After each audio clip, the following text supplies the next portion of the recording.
I know I was gone last weekend because it was a busy weekend, but this weekend I'm here. Happy Memorial Day weekend to you all. It's time to get in this week in review. These last 2 weeks it's just been crazy, and it's been frustrating, sad. You feel angry. It's a lot of emotions all at the same time. Hello for those who are coming on, but I'm just going to give you like a review. Hopefully I don't go past 40 minutes, but I will give you this review. Hello to everyone, Yvonne, Sky, everyone that came. And if you want to watch the replay on here, you can. I will also upload this to the YouTube and some clips on Twitter. So here we go. You know I'm starting off with COVID. COVID is important. It's pressing. So global confirmed cases are at 528,367,428 cases worldwide on the world stage. I know, yes, I did not go live last week, but I'm here. So it's been a busy week. But I'm just going to start off with these numbers again for COVID for those who just are coming on. So global confirmed cases around the world, according to the Johns Hopkins University and Medicine website. Global confirmed cases are at 528,367,428. Oh, let's say those numbers again. Global confirmed cases for worldwide of COVID-19. These global confirmed cases are at 528,367,428. Global death toll is at 6,286,212. U.S. confirmed cases, 4.2% of the world's population here in the United States, account for most of the confirmed cases of COVID-19. Is at 83,969,313. And the death toll. I'm surprised this didn't make national news. It made some news, but this is not national. 1,004,692. Let's repeat those numbers for COVID again. So for those who get a clear consensus of COVID. According to the Johns Hopkins University and Medicine website, the Coronavirus Resource Center, global confirmed cases are at 528,367,428. The global death toll is at 6,286,212. U.S. confirmed cases are at 83,969,313. And the death toll for the U.S. is at 1,004,692. In terms of vaccinations, the numbers of vaccines that were administered yesterday was at 398,196 Americans. Overall, there are 221.1 million Americans out of 330 Americans, that sounds about right, that are vaccinated. So that is 67% of the population. If you do the math, that is 2/3 of the American population. Why am I reciting all these COVID numbers? I've been reciting them since 2020. I predicted we're still going to be in this in 2022. I thought it was going to be over in 2022, but obviously people don't want this to be over. I said before we're going to be wearing masks in 2022, and we are wearing masks.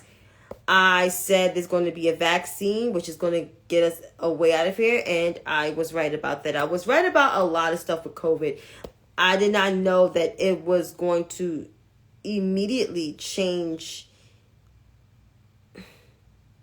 everything, change the game. And the saddest part about this situation is 1 million people, over 1 million people didn't have to die. They didn't have to die. But this is where we are. They didn't have to die.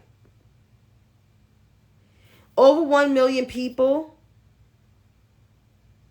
should have at least been safe, or their lives should have been saved.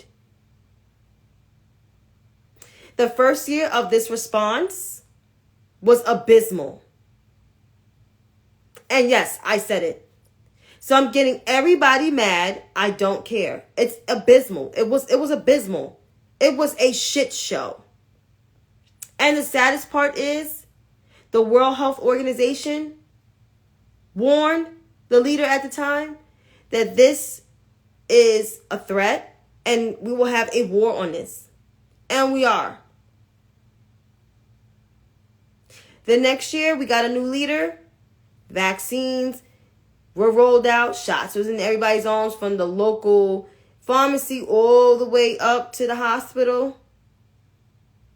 And yet you still got people perpetrating and pushing the disinformation regarding the vaccine. Some people died because of the misinformation that didn't have to die. And we thought at least by 2022 we see some light at the end of the tunnel. No, there's still cases rising. Just because people are having award shows in person and people are going back outside, you still got to wear your mask. This thing is still in the air. And it seems like it doesn't want to go anywhere. Because people don't want to do the right thing. People don't want to not just only vaccinate, but people don't want to mitigate. Keeping your distance does come a long way, you know. But this is where we are. And the only thing I got to say is, if you don't keep yourself safe, like getting vaccinated, wearing your mask, now there's a therapeutic out there. If you don't do none of that, you're going to die. And that's just what it is. Like, no one shouldn't be saying the same shit to people. It's like talking to kids, and little kids even get it. And speaking of children, what came out of Uvalde, Texas, after the massacre up north from me, which is 8 hours from where I live, is just astounding to me. 21 people. That includes 2 teachers and 19 elementary school-age children gunned down for no reason and no fault of their own. I cannot believe in my 36 years of life we're still having issues on negotiating comprehensive gun control legislation. 72% of Americans, which some of them are gun owners, if they are responsible gun owners, want sensible and comprehensive legislation on gun control. And yet, we have a party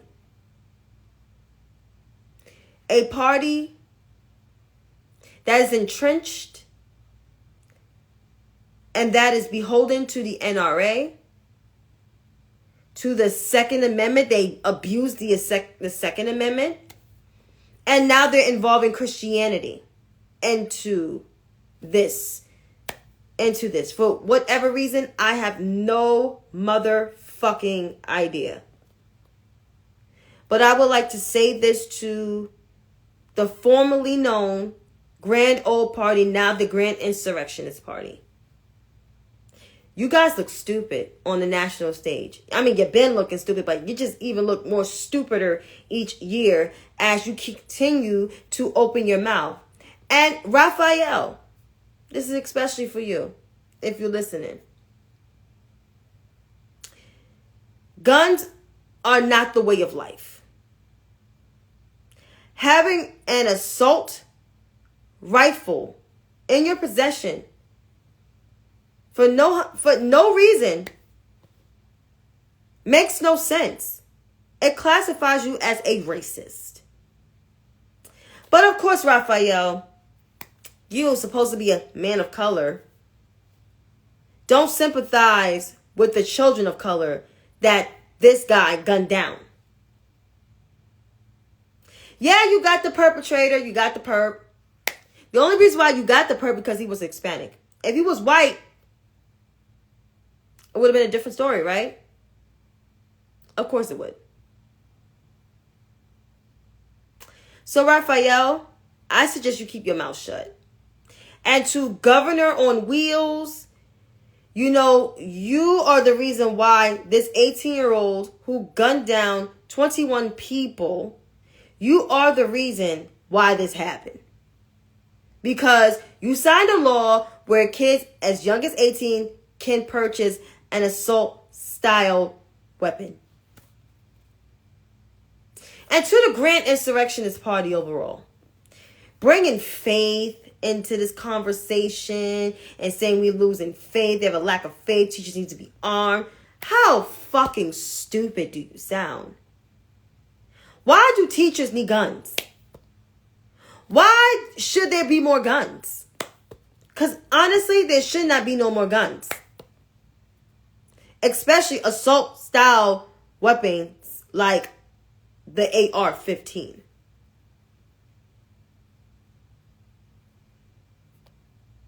There should be no guns. Like, honestly, and I'm going to keep it real, the whole argument about the Second Amendment and, you know, bringing faith into this conversation is just a bastardization of God's word. If Jesus was around, he would tell y'all using my word for bastardization. Because that's what it is. As I said time and time again about the Grand Insurrectionist Party, you guys are not the grand old party no more. You guys are not the party of globalism, moral values, Christianity, let's see, fiscal conservatives. Oh, well, limited fiscal conservatives of what you want to be fiscal conservatives for, aka eliminate all funding for black and brown people to get access to. You guys are not the party of patriotism. You're not. You're the party of insurrection and white domestic terrorism. And for people to keep voting for these folks, I have nothing left for you. Nothing. Now on to midterms, which this should be exciting. The Pennsylvania results didn't go the way everybody wanted it to go. I know I wanted Malcolm Kenyatta, but I wouldn't mind a Conor Lamb. But the simple fact is you got the vigilante sitting lieutenant governor as the nominee is just astounding. But those are Pennsylvania's problems. Those are not my problems. Because I got my own problems here in New York. So we're trying to remain a blue territory, which some folks seem like they want to give it to the red side. But, you know, listen, at the end of the day, Pennsylvanians got to figure that shit out themselves. As of the Ohio results, you know, it's going to be J.D. Vance versus Tim Ryan. Tim Ryan needs to start talking to some motherfucking black people because, you know, he continues to keep chasing those Trump voters. Everybody's like, Chantay, you can't come after him. Like, no, I can come after him because he should be talking to black people. He doesn't realize it now or never realize it, but black people, black women are the reason why Democrats have control of the House and the presidency and a split majority in the Senate. I'm just saying. Texas results, I heard the numbers out for primary was abysmal, but you know, I don't know who won the Texas 28 race, but I know Texas 30, I was rooting for Jane, but I'm glad Jasmine got it. So Whoever does great. I hope Jasmine votes with the majority of the Democrats, not do some squad stuff where I vote against this, because that will give Republicans more of a freaking, leverage to try to overtake the House, because that's what they're trying to do. So I hope Jasmine, comes in there and comes in with a mind that she can vote on bills that's important for her constituents. Let's see.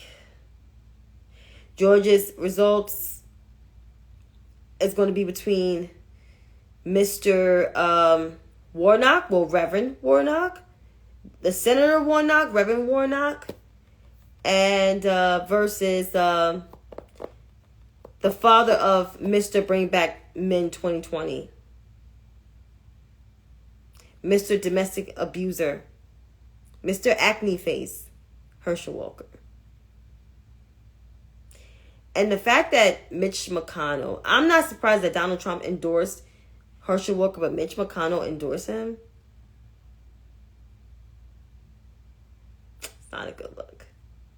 But I got faith in Reverend Warnock to win re-election, because he's actually a good senator. Unlike Herschel Walker, who got problems of his own, and then he got a son that's telling him about Bring Back Men 2020, but you dancing in heels to Christina Aguilera. Let that marinate.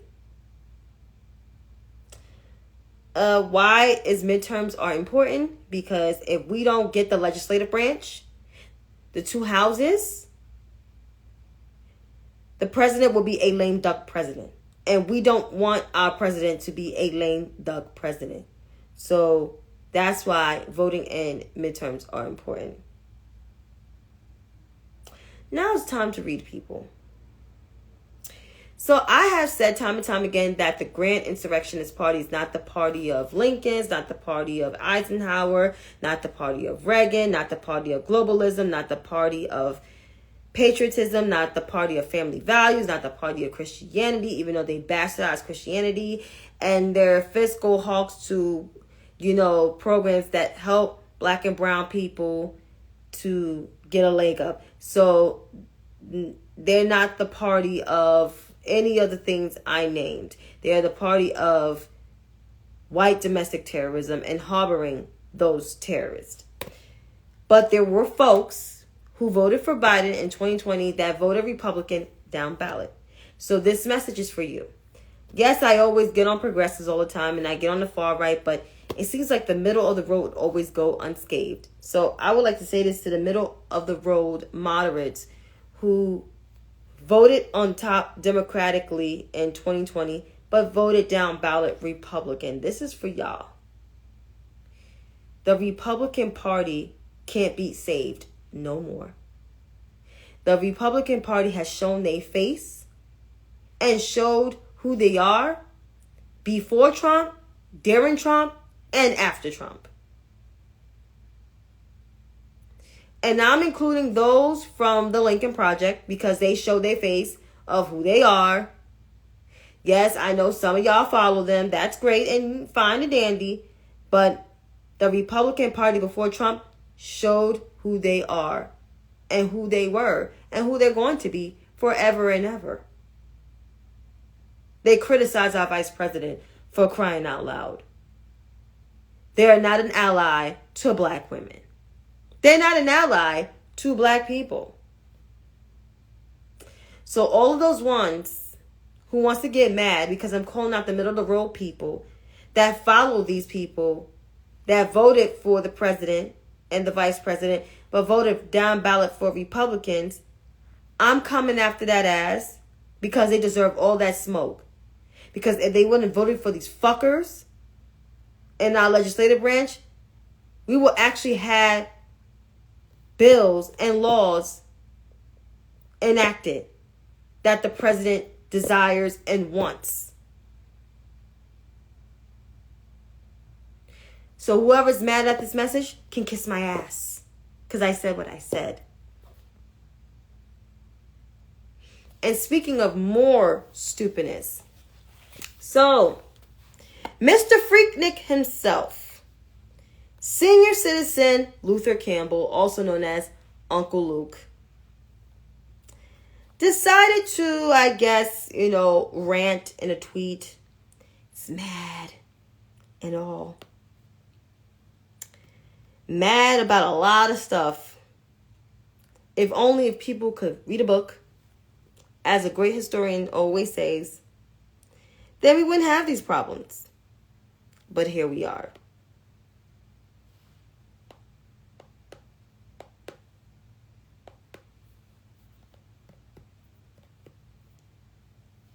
So, I am looking forward to reading this madness.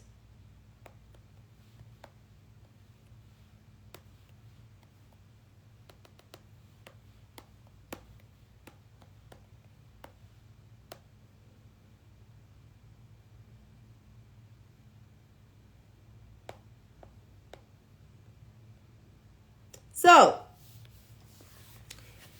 King of the Freaknik, Mr. Doodle Brown himself, said this. Give me 5 reasons why black people should vote in the next election. That's how he talked. Give me 5 black promises that has been fulfilled by politicians in the last election, mayor and president.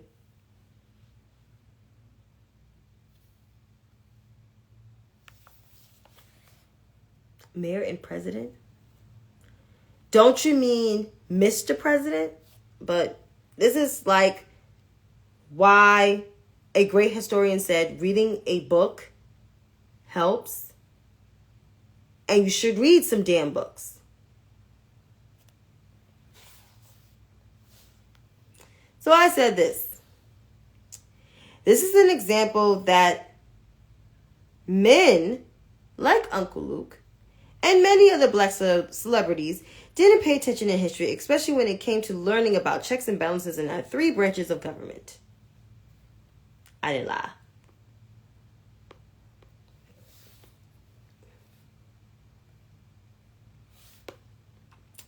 And then he said this when a video came up. And now this put a clip where the president says this.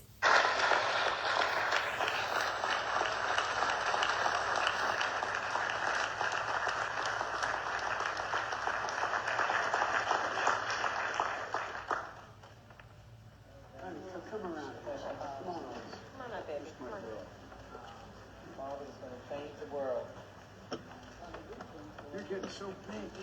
Oh, the last time I saw you, you looked at you. Okay.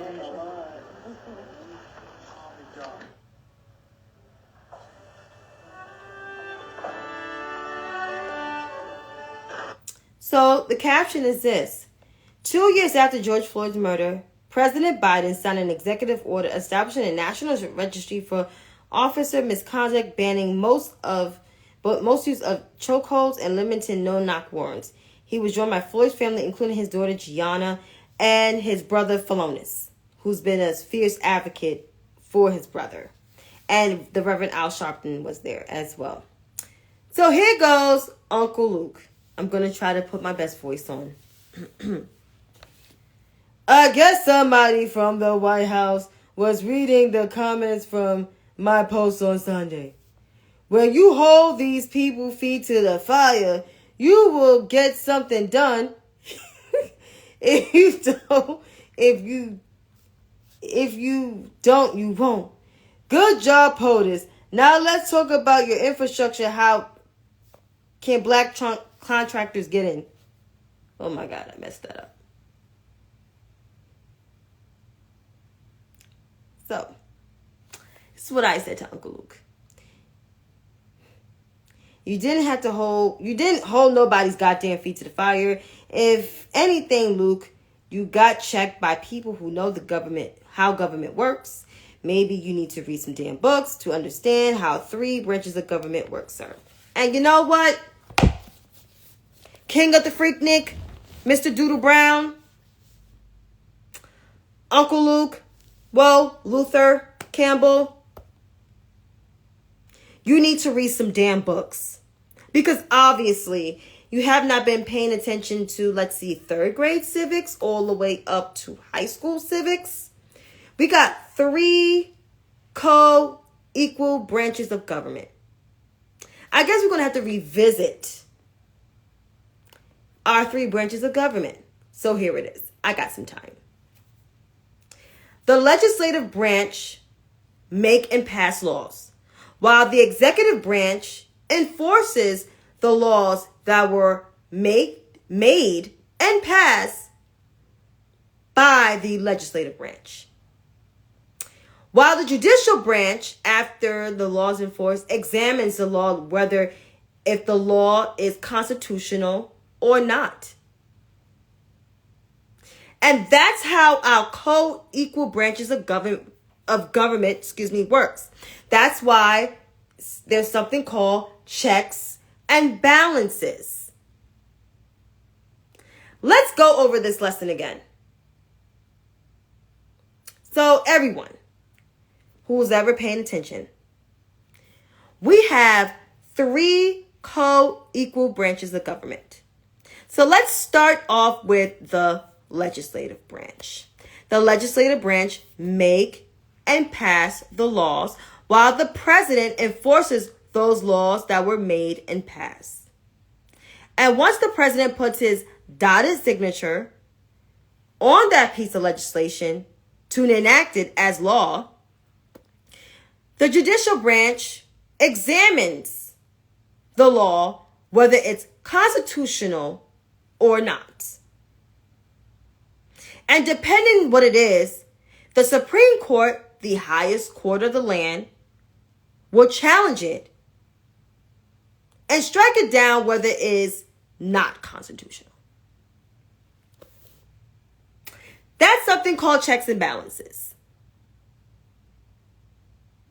Nice lesson, right? Back to the king of the Freaknik.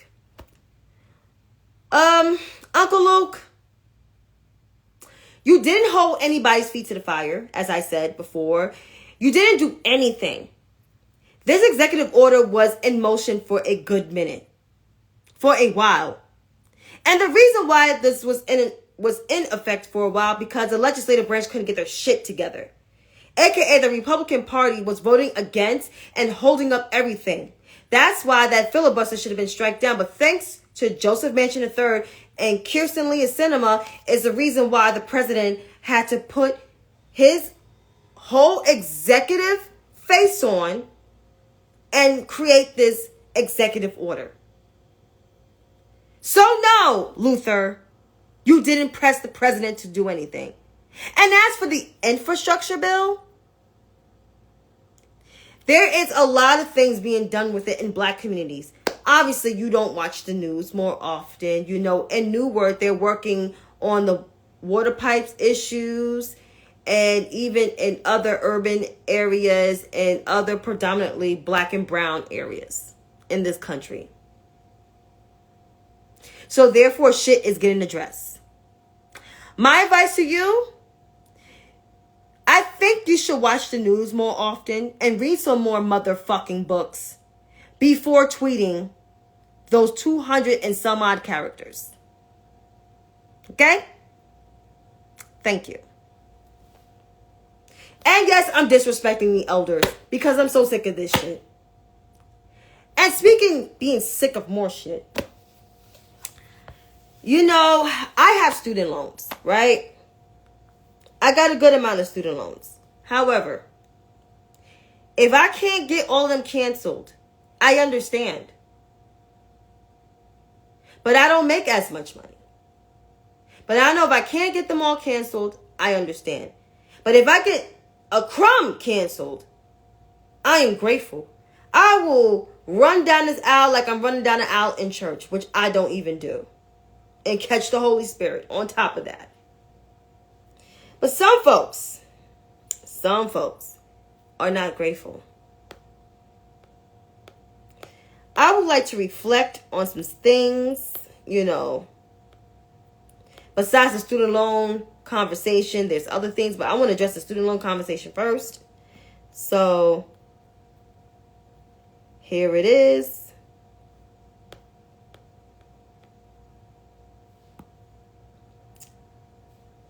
Dems' latest compromise with themselves on student loans is the worst of both worlds.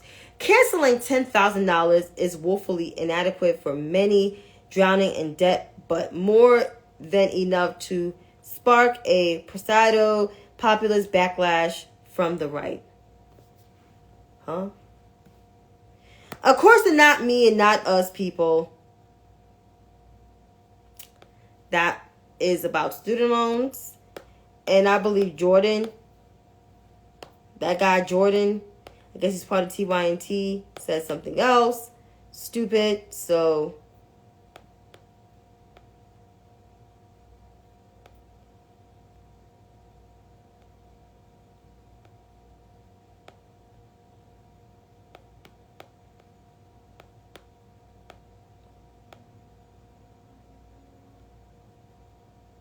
Jordan, I guess he is a journalist at the Status Coop. That's part of like TYNT, all of them motherfuckers, right? I am sick and tired of being sick and tired. He quoted the president and says, while refusing to end the filibuster to pass gun control laws.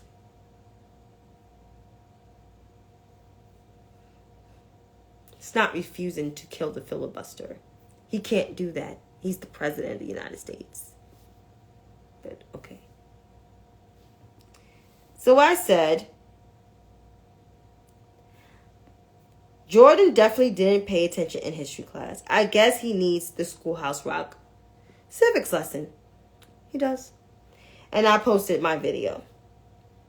But I would like to address these bro socialists, these people that call themselves socialists, even though they don't know what socialism is. The president didn't campaign on canceling student loan debt.